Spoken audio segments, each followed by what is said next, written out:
Hey everyone, welcome back to Corporate Decoder, the place where we decode the often confusing world of corporate filings. Today we're diving into an 8K report from Moelis Co. Think of it as a corporate soap opera episode filled with CEO swaps, executive chairmanships, and performance-based pay that could make or break someone's bank account. If you appreciate getting straight insights from corporate documents, make sure you're subscribed. We also have a Discord community linked in the description below. Come hang out. This 8K report was filed because of some big changes at the top of Moelis Co. The main event, a change in leadership, get ready for some musical chairs in the executive suite. Basically, there's a changing of the guard happening. The guy who's been the CEO since 2007, Ken Moelis, is stepping aside to become the executive chairman. Think of it as moving from the daily grind to a more strategic role. Taking his place is Navid Mahmoudzadegan, who was previously the co-president. He's getting a promotion to the big chair, becoming the new CEO and joining the board of directors. And to keep things interesting, Jeff Rutch, the other co-president, is becoming the executive vice chairman. So he'll still be around leading important parts of the business.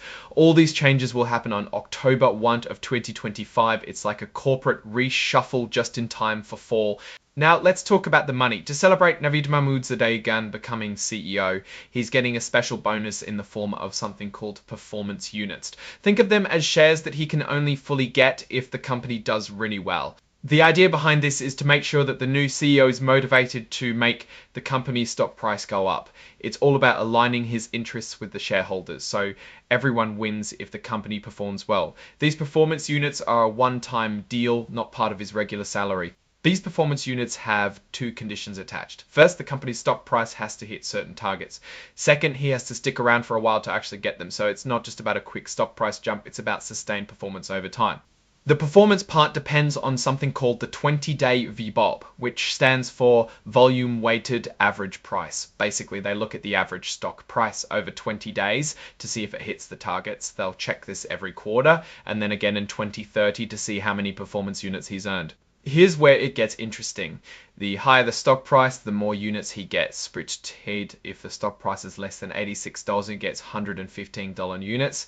If it climbs to 115, he gets $300,000 and 15. He gets 300,000 units, and if it hims to $115 in units, and if it reaches $115 or higher, he gets the full 450,000 units. So there's a big incentive for him to win to boost that stock price. Now, if the stock price ends up somewhere in between those numbers, they'll use a fancy math calculation to figure out exactly how many units he gets. It's all about rewarding him fairly based on the company's performance. And because dividends are reinvested, it's possible he could earn these units even if the stock price doesn't quite hit those targets. It's like a little bonus for good financial management.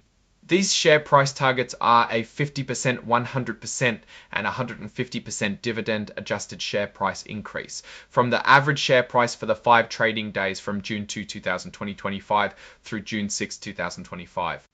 Even if the stock price goals are met, he doesn't get all the units right away. They vest or become fully his over time. He'll get them in 3 chunks on the 3rd, 4th, and 5th anniversaries of his start date as CEO. So he has to stay in the job for at least 5 years to get the full reward. There are some exceptions, of course. If there's a change in who controls the company, or if he dies, becomes disabled, or gets fired without a good reason, he might get the units sooner. It's like a safety net, in case something unexpected happens.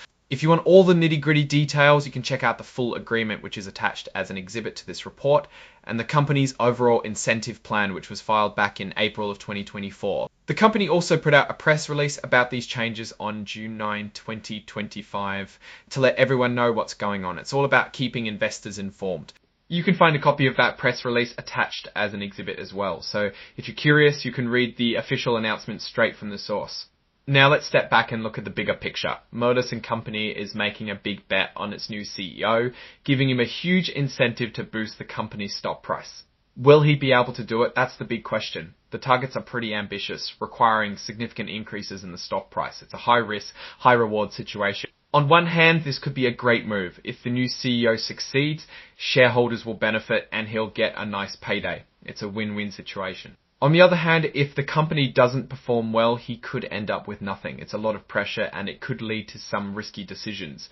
Overall, this seems like a well-structured plan to incentivize good results while requiring a commitment to stay in the company for at least 5 years. Alright, that's our breakdown of Moelis Company's latest filing. What's your take on these executive changes and the CEO's performance-based bonus? Drop your thoughts in the comments. If this analysis was valuable, hitting that like button really helps. And subscribe for more deep dives. Don't forget to check out the Discord in the description. Thanks for watching. See you next time.